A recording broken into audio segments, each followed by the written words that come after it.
जय श्री राम व्यूवर्स। आज का टॉपिक है कि हनुमान जी जैसे लंका में गए और लंकिनी का वध किया। इससे पहले वाली वीडियो में हमने देखा कि पढ़ा कि हनुमान जी कैसे समुद्र लांघ कर गए थे और समुद्र लांघते समय उन्होंने 2 राक्षसियों का कैसे उद्धार किया और भगवान जी ने उनकी बल और बुद्धि को जानने के लिए उनकी परीक्षा किस प्रकार से ली थी।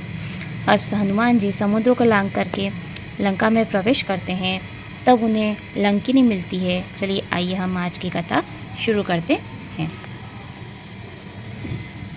बहुत से पहरेदारों को देखकर हनुमान जी ने मन में विचार किया कि बहुत ही छोटा रूप धारण करके रात्रि के समय नगर में प्रवेश करूं। हनुमान जी मच्छर के समान रूप धारण करके नर रूप से लीला करने वाले भगवान श्री रामचंद्र जी का स्मरण करके लंका में चले। वहाँ लंकिनी नामक एक राक्षसी थी। वह बोली, तू मेरा निरादर करके कहाँ जा रहा है? अरे शट, तू मेरा भेद नहीं जानता। सब चोर जितने हैं सब मेरे आहार हैं। महाकपि हनुमान जी ने उसे घूसा मारा, जिससे वह लोहू वमन करती हुई लुढ़क गई। जब लंकिनी ने देख लिया कि बहुत ही छोटा रूप हनुमान जी ने लिया है और वह नगर में प्रवेश कर रहे हैं, तब भी लंकिनी ने उन्हें देख लिया और कहती है कि तू लंका में कैसे प्रवेश कर रहा है? जितने भी चोर हैं सब मेरे आहार हैं। तब हनुमान जी अपना रूप बढ़ा लेते हैं और लंकिनी को एक मुक्का मारते हैं, जिससे वह उसके मुंह से रक्त की धारा निकलती है और विचार करने लगती है। संभल करके उठती है और भयभीत होकर हाथ जोड़कर प्रार्थना करने लगी। रावण को जब ब्रह्मा जी ने वरदान दिया था, तब चलते समय उन्होंने मुझे लक्षण बताया था कि जब तू बंदर के मारे जाने से विकल हो जाएगी, तब जान लेना कि अब राक्षसों का संहार होगा। हे तात, मेरे बड़े ही पुण्य हैं जो मैं अपने नेत्रों से श्री राम जी के दूत को देख पाई हूँ। अब लंकिनी क्या कह रही है कि मेरे बड़े ही भाग्य हैं जो मैं राम जी के दूत को अपनी आंखों से देख पाई हूँ। हे तात, स्वर्ग और मोक्ष का सुख तराजू के एक पलड़े पर रखा जाए और जो पल भर के सत्संग का सुख है वह दूसरे पलड़े पर रखा जाए, सब मिलकर भी सत्संग के बराबर नहीं होता है। देखिए, ये बात बहुत ही समझने लायक है कि सत्संग का जो सुख है वह सुख स्वर्ग और मोक्ष से भी बढ़कर है। हृदय में कौशलाधीश का स्मरण करके नगर में प्रवेश करके सब कार्य कीजिए। उनके लिए विष अमृत हो जाता है, शत्रु मित्रता करने लगते हैं, समुद्र गो के खुर के समान हो जाता है, अग्नि में शीतलता आ जाती है। हे गरुड़ जी, सुमेरु पर्वत उनको धूल के समान हो जाता है, जिनको राम जी दया दृष्टि से देखते हैं।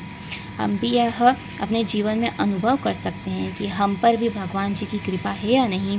अगर ये बातें हो रही हैं, जैसे विष अमृत हो जाता है, शत्रु जो है मित्रता करने लगता है, समुद्र जो है गो के खुर के समान हो जाता है, अग्नि में शीतलता हो जाती है और सुमेरु पर्वत धूल के समान हो जाता है, जिसे श्री राम जी दया दृष्टि से देखते हैं, तभी हनुमान जी बहुत ही छोटा रूप धारण कर लेते हैं और भगवान जी का स्मरण करते हुए नगर में जाते हैं। उन्होंने हर एक घर ढूंढा, जहाँ तहाँ अगणित योद्धा देखे, रावण के महल में गए, वह बहुत ही विचित्र था जिसका वर्णन नहीं हो सकता है। हनुमान जी ने रावण को सोते हुए देखा, पर महल में जानकी जी को कहीं पर भी नहीं दिखाई देती हैं। एक सुंदर भवन देखा जब भगवान जी का मंदिर बना हुआ था।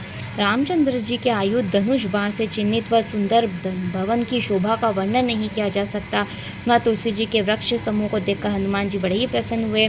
लंका तो राक्षसों का निवास है, यहाँ सज्जनों का वास कैसे? तब हनुमान जी विचार करने लगे। तब उस विभीषण जागे, उन्होंने राम राम का स्मरण किया और सुनते हनुमान जी बहुत ही प्रसन्न हुए। उन्हें सज्जन जाना और सोचा कि इनसे हट करके ही परिचय करूँगा।